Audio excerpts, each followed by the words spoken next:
very much. It's great to see everybody here, and this is really an exciting time for me. I got thinking about how did I first hear about the center, and I was at the time actually working in an engineering firm, as Rick just mentioned, in Boston, Massachusetts. And this was in '84, and the economy in New England was going through one of its cyclic downturns, so our engineering firm had started some layoffs. So I thought, well, I better start looking around and possibly find another job. And I happened to notice, looking in my science magazine on job notices, that there was this hazardous waste center being proposed in Illinois, not only in Illinois, but in Champaign. And that struck my interest because, as was just mentioned, I had gotten both my bachelor's and master's at the U of I in the mid-1960s. And it was tempting to, well, if I apply and I get an interview, I can at least go back, because I hadn't been back to campus since I left in 1967. I was also interested because working with an environmental group and an engineering firm, more and more of our projects seem to deal with some aspect of hazardous waste. I got working on a hazardous waste facility, proposed facility in Massachusetts, an incinerator in New York State. I got involved in looking at the fate of toxic chemicals from an industrial facility in North Carolina. This was looking at ecotoxicology type effects on aquatic organisms. And we got involved with the dredging of PCB contaminated sediments in the Hudson River. So with all of this in mind, I applied, and this new center really looked to me to provide me an opportunity to get into the whole hazardous waste area full bore. But first I wanted to give a little background. You've already heard about some of these sites. 69, the Cuyahoga River fire, really gained a lot of national attention, and it is interesting that the picture that Time magazine used that next month was actually not from the 1969 fire. It was actually from one in the 50s that I think was a little more dramatic. But anyway, this gained a lot of attention. When rivers catch on fire, there's something not right about what's going on. So, Love Canal actually was a Hooker Chemical company that disposed of hazardous waste in an old channel, and in the 40s and 50s. But as development of houses around that area had proceeded, a lot of people were getting sick, a lot of kids were sick, and eventually in '78, President Carter declared a state of emergency. All those people's homes were eventually bought up and they were moved out of the area. And then in December of '84, Mike mentioned the Bhopal disaster. This is Union Carbide releasing methyl isocyanate. Some of the papers said 4,000 people were killed in the first couple of days, but many felt like it was probably closer to 16,000 people. This is considered one of the worst industrial accidents in the nation. So out of all this came the U.S. response, the Comprehensive Environmental Response Compensation Liability Act in 1980, a long term that was actually Superfund was what it was really known as. And Love Canal was really one of the events in the country, along with a number of others, that launched both CERCLA as well as there was an anti-toxics campaign in hundreds of cities across the nation. So all of this is in background to sort of what was happening in Illinois. Illinois had its own highly contaminated sites, and there was fear of another Love Canal. Some of those sites Mike already mentioned, Calumet. Gary and I used to say that the whole Superfund budget could have been used just for Calumet, because I think every chemical known to man was dumped somewhere in that site. Waukegan Harbor with its PCBs, there were a number of military sites around the state, from Crab Orchard to Savannah to Joliet. These and other sites of concern led the state response to the hazardous waste issue. And in December 1983, there was a report by the Department of Energy and Natural Resources. This was Tom Heavysides and some other staff there. One of the things they said in that report was that as the second largest generator of hazardous waste in the nation, Illinois has reached a critical period in which it must determine and implement viable solutions for the safe and long-term management of hazardous waste.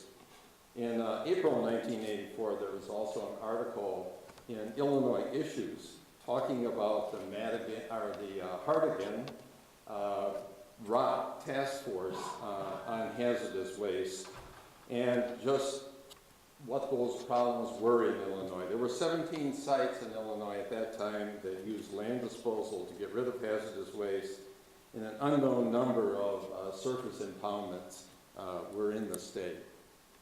So in April of 1984, and in April of 1984, the Department of Energy and Natural Resources, along with the Chemical Industries Council of Illinois, the Illinois Manufacturers Association, and the Illinois the Industrial Waste Elimination Research Center at IIT, sponsored a conference on pollution to profit, reducing industrial waste in Illinois. And at least a couple of the talks there actually used the term pollution prevention, a term that was going to gain in popularity of usage and in programs very shortly after this.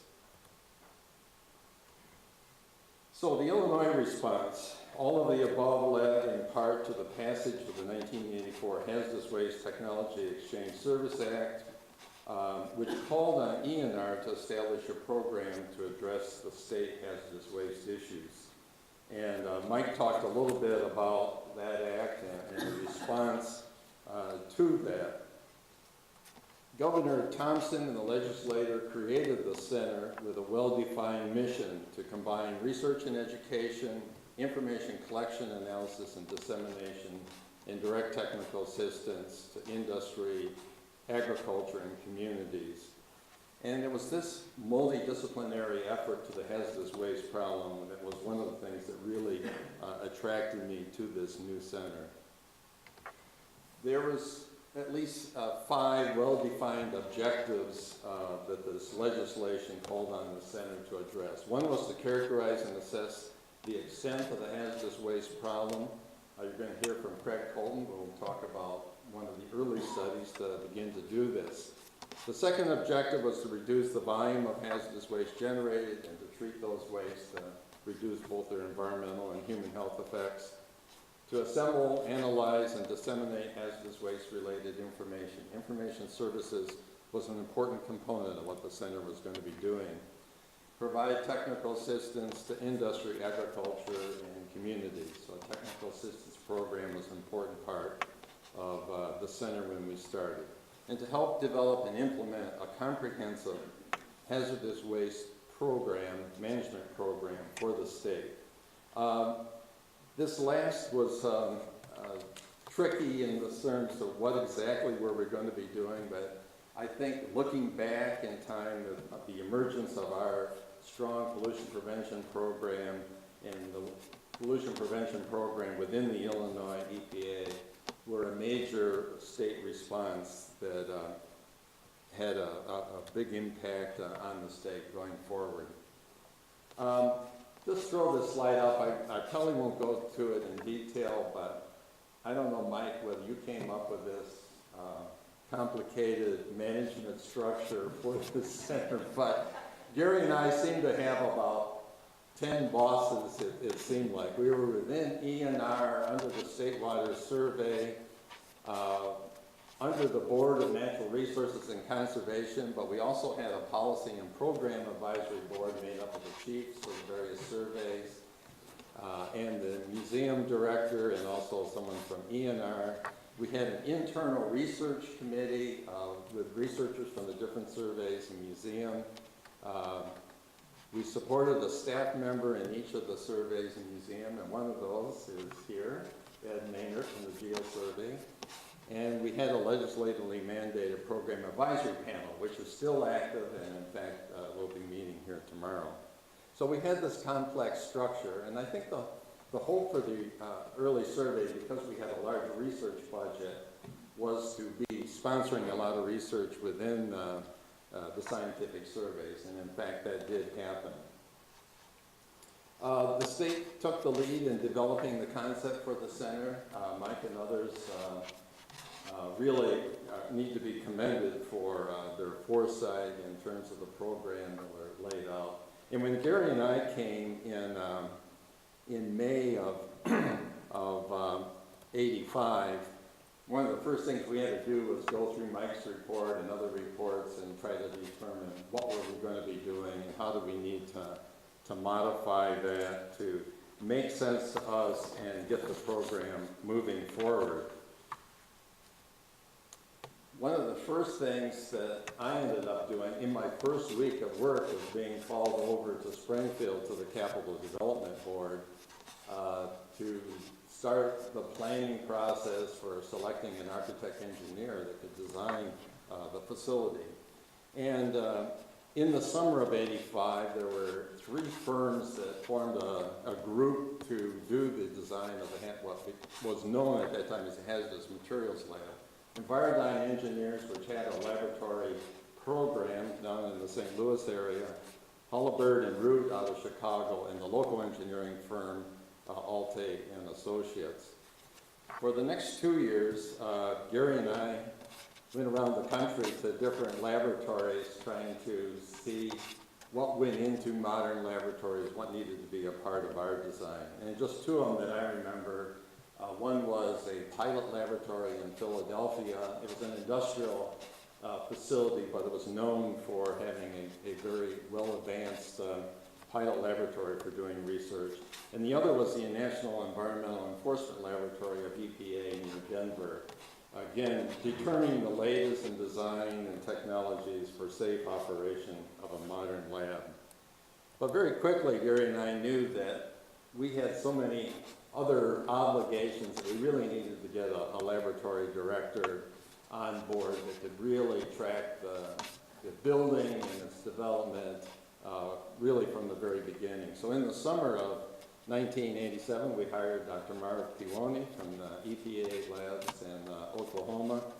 And Mark played a critical role in overseeing the development of the lab and selecting its instrumentation and equipment, and also scoping out and beginning to hire some of the staff needed to run the lab. One of the major challenges was designing a laboratory for future researchers.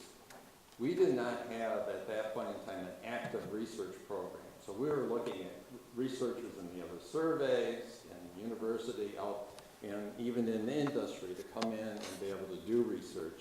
So we had to anticipate what might they need. And we try to build into the lab some flexibility. Those of you still working in the lab can say whether we did a very good job of doing that or not. But anyway, that was one of the challenges. After, remind me, Mike, when your first estimate for a building was like $1.5 million or something like that? Well, what happened was, by the time, as you can imagine, by the time the architects got done, we were up to estimated $11 million. And I still remember clearly this meeting over in Springfield with the Bureau of the Budget. And they came to us and said, if you can do the building for $8.5 million, it's a go. If you can't, you're going to have to go back to the legislature. Well, we huddled and said, there's no way we're going to get more money out of the legislature at this time, or at least not for years anyway. So we went back and said, okay, we'll do the building for that amount. And in July 1988, we had a groundbreaking ceremony. You can't really see the faces there, but Marv was there, and Gary and I, and Terry Bruce was our local House representative from our district, and a number of other people. So we moved in on the 1st of April, 1990, into our new building at 1 East Hazelwood Drive. That was the address at the time. And it was interesting, literally within the first week and a half, I got a call from Neil Hartigan's office. Now, this is the Hartigan. He was Attorney General. It was his task force, his and Phil Rocks, that really looked at the hazardous waste issue in the state. He was running for governor. And so he wanted to come to this new facility, have a press release, and talk about the work that he had done to get this building. So, being a good state worker, I called my boss, Karen Witter, who was then director of the Department of Energy and Natural Resources, and said, Karen, I've got the Democratic candidate for governor's coming to our building in another week and a half. So she called the governor's office, and she can probably give you more details on this. But anyway, literally before Neil Hartigan could come, Governor Edgar came over to visit our facility. And so literally within 2 weeks of moving into our building, we had both governor candidates and all the press that goes with that at our facility. April 20th of that year was Earth Day on campus, and that was a big event. We had our building celebration along with the U of I's Institute for Environmental Studies. And we also did our 4th Governor's Pollution Prevention Awards. Gary's going to talk a little more about these awards. But all that was done in that one day. This is an early picture of the building. Not a lot of the landscaping that you see today. This is just a picture of the laboratories. On the right is actually a picture of one of the analytical labs. On the left is the library, which has now been replaced. It's more of a area for displays and that, but the architects did a good job of picking up that information was going to be central to the center. So the library sat in the center of the administrative offices for the building. On the right-hand side, this is Governor Edgar during his visit, and a much younger me. And then on the left, and I'm hoping I get some help on this, because I got all the names here except one. So going from right to left, Roger Munier, who was the head of the U of I Institute for Environmental Studies. This is a younger Mike Barcelona and a younger Dave Thomas. And to my right was Helen Satterthwaite. She was the representative from our district in the House. And the next woman I didn't recognize. Does anybody know who that is? Karen, do you remember? Because after her is Stan Weaver. He was our state senator. Chancellor Mort Weir from the university. Congressman Terry Bruce. E&R director at the time, Karen Witter, who's here today. And U of I President Stanley Eichenberry. This is just Karen and I giving a presentation. Karen's still the same age, but I've aged since then. And this is Dr. Stanley Eichenberry. He was the president then of the U of I, and then another picture on the right is our state senator, Stan Weaver. And I should just say that Stan was probably more than any other politician extremely important to the University of Illinois, to the scientific surveys, and to the center. And in fact, the chiefs every year would have a luncheon with him just to thank him for all his efforts in Springfield. So it helps to have friends in Springfield. So I want to finish by just a little bit on the evolution of our pollution prevention program. As we've discussed, we started out with an emphasis on the reduction in the treatment of hazardous waste. Recycling and waste reduction were an important early part of the strategy. But we asked, how do we really get generators to not generate waste in the first place? And we realized we had to move from the end of the pipe back up the industrial process to within the plant itself. Could less toxic materials be used? Could industrial processes be modified to reduce the generation of waste? Could companies be convinced that increased efficiency and reduced cost, reduced waste generation can contribute to their bottom line, to actually reduce their cost? A couple pieces of legislation that were passed. It was in 1989 that a bill was passed that actually officially named the center the Hazardous Waste Research and Information Center. Up to then, we were still the Technology Exchange Service Program, although we never used that title. This was also the point where the center was legislatively removed from the State Water Survey and made a separate division of the Department of Energy and Natural Resources. We always had a separate budget, but up to this point, we had been a part of the State Water Survey. In that year also was the 1989 Toxic Pollution Prevention Act, creating within the center a formal P2 program. And was that the same act that set up your program, Kevin, and IEPA? So the IEPA had sort of a more formal program by legislation at that point in time also. 1987 was the establishment of the Governor's Awards for Pollution Prevention, and as I said, Gary's going to talk a little bit about that. I also want to mention that we did play a significant role, our program in Illinois, in the development of the National Roundtable of State Pollution Prevention Programs.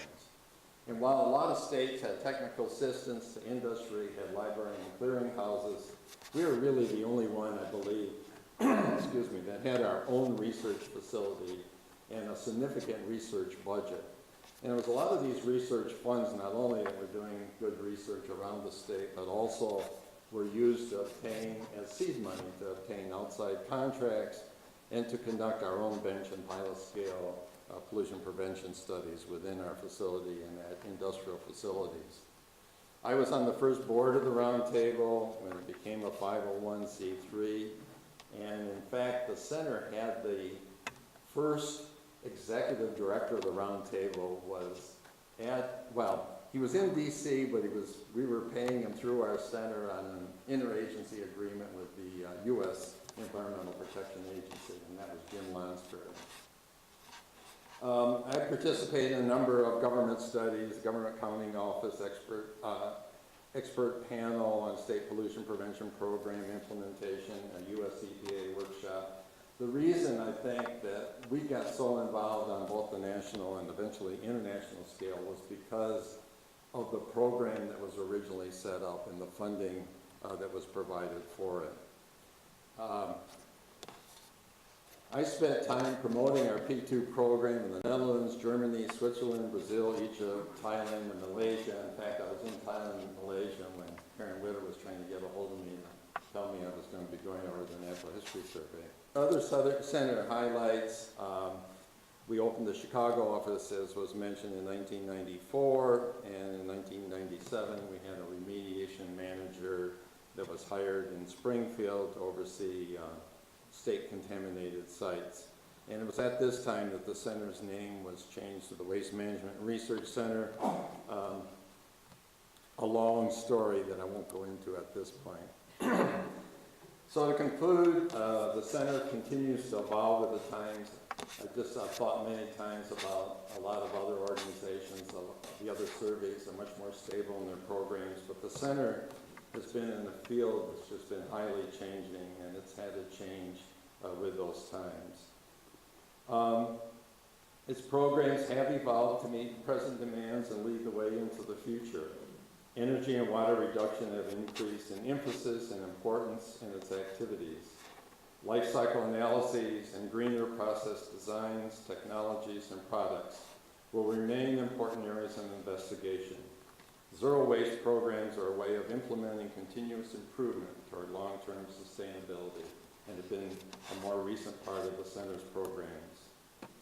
How we live compatibly with nature, though, is a major area where changes are needed for us as a society to live sustainably.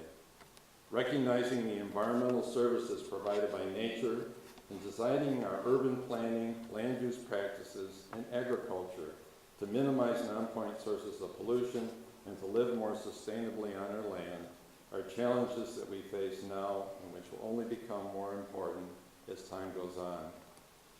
I can truly say that I am pleased to see how far the center has advanced. I like what Kevin is and all of you are looking at doing in the future to expand the programs. And I just wish you all the best and know that you'll continue to be leaders in the field. Thank you very much.